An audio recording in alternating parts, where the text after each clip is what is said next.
£38 million for Rasmus Højlund. Is Inter Milan stepping it up? Meanwhile, the price of Alejandro Garnacho is set at about 70 million. But guess what? Napoli has so little to spend on a player like him. But now they've got even another option. What exactly is going to happen with Alejandro Garnacho, who says he prefers the Premier League? Could Man United be stuck with Marcus Rashford? And if that happened, what would be the case? Because Barcelona, which he wants to join, is showing serious interest in Nico Williams, and the feeling seems to be mutual.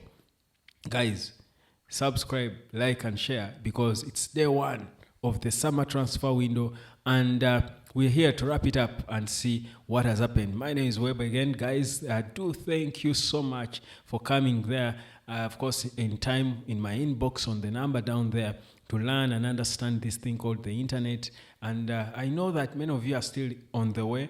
I do say I'm waiting for you. Come anytime, and you do get to understand this business called the internet, so that you don't lag behind. You enjoy this new money in a way. Now, guys, and a report has come in today suggesting that Napoli have got £45 million to spend on a winger on the left, and they will go for either Garnacho or Jack Grealish from Man City. The thing with Grealish is that his deal is a bit, of course, expensive, because he earns close to £300,000 per week, which figures Napoli would never be able to meet. They wouldn't pay him such wages, definitely. No club would, probably, not even in Saudi. And then Garnacho, who is perhaps on it, who would certainly take a far less wage than that, but is priced at about 70 million quid, because from what we gathered is that Man United increased the bid from even the 50 they were willing to take to up to about 70, and that's why clubs like Bayer Leverkusen fell off. So what then would that mean? Is that another option dropping off? Because yes, whereas we know Garnacho prefers the Premier League, it's no guarantee that any club in the Premier League will be willing to meet what United will want to offer, or want to be offered rather. So it's a developing situation with Alejandro Garnacho. Two teams seem to be falling off, and now there is an option. It doesn't look good at all, and his statements making it known that he prefers the Premier League also perhaps will give the other clubs outside of the Premier League that would have perhaps that wanted him options to say, you know what, let's move on and look for players who are going to want to come to us in time. The beauty, though, is that the summer is still early. For Man United, though, the summer has got to be fast. They've got to sell players like Garnacho, to be precise, so fast. Now, speaking of selling players, it seems Inter Milan want to step up a £38 million acquisition of Rasmus Højlund, who seems to be, I think now, used to the fact that perhaps he won't be a United player in the next season, should United gather the funds to be able to sign the striker that they are looking at, currently believed to be Hugo Ekitike. So Højlund and his departure is still in the pipeline. Monitor it in this window that started yesterday. And then still talking about transfers. So Marcus Rashford is the other one that is beginning to look shocking. And when you think of Rashford, you would think of those instances where players have been given second chances. We cannot be a club known for not giving second chances, especially if it's a player who has proved how good he can be. Now, Rashford, of course, is a classic example of that was a darling at the club, but then fell off by, first of all, at a time when the club was performing in its worst. He's earning the hugest wage in the history of the club, the most amount of money this club probably has paid anyone except Cristiano. So you can imagine, one of the highest paid players in the history of Man United, not playing like he wants to play for the badge. So whereas he had his brilliant seasons where he was banging goals for fun, and people loved him, he was the poster boy of the club. England were beginning to elevate him into the poster boy of English football. The truth is, how it ended did not really sit well with many United supporters, and I know the fan base is a bit up to now divided about Rashford, because there are those people who are still stuck in the good times, feeling like he should be given a chance to perform in this season. Because the truth is, imagine if Man United failed to get any possible striker, they would feel deemed to play for Man United. If Rashford stays, he has a contract until 2028.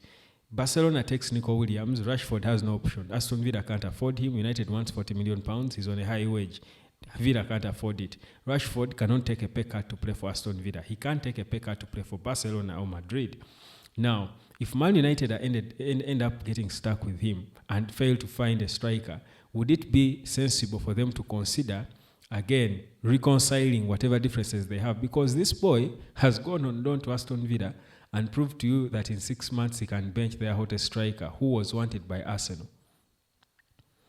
You get me? Yet he's not even a natural number 9. So for me, it then says, how about if he can be convinced to want to play as a target man? Because all coaches from Louis van Gaal who brought him into the senior team have always tried to mold him into a number 9, just that the player doesn't want to play in that position. He doesn't have the patience to be a number 9, because to be a target man, you need to be patient.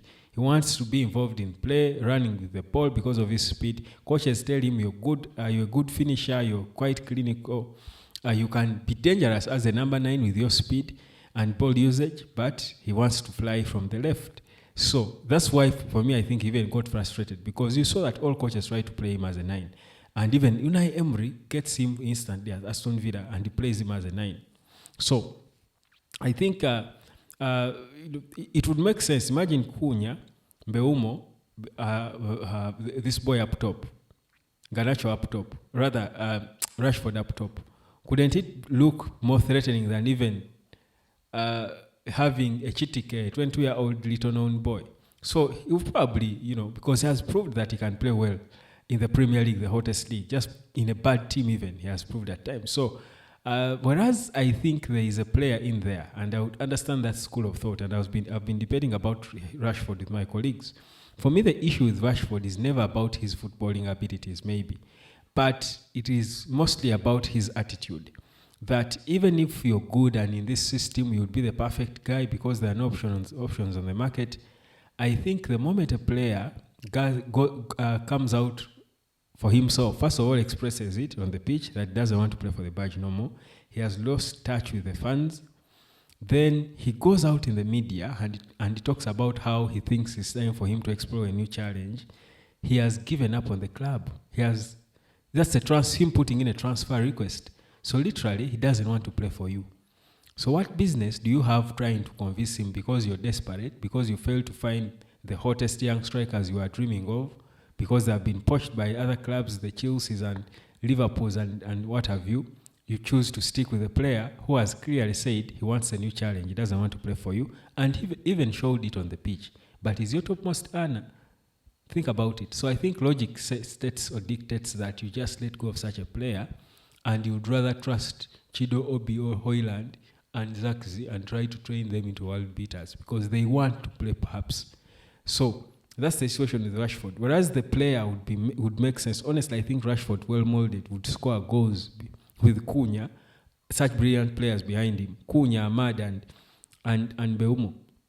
But he does not want to play for the badge. You don't force him.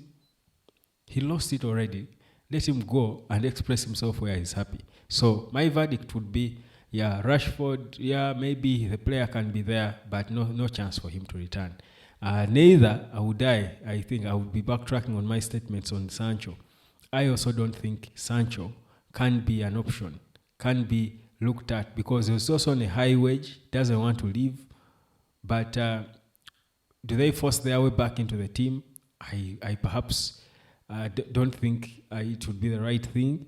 I think those two players are beyond their start Man United, and they should be leaving. Just like you're beyond your time if you're not earning from the internet in this day and age. Come learn how to earn online. My name is Webb. Like, share, and subscribe. Drop a comment and let me know whether you think for any reason, any slim reason, Marcus Rashford can be considered as the 9 should Manchester United fail to get a Chitike or Gyökeres or whichever striker they have been linked with. Because it seems strikers are becoming a problem for United. Peace, love, and harmony. Cheers. I'm waiting for you. Come learn and earn.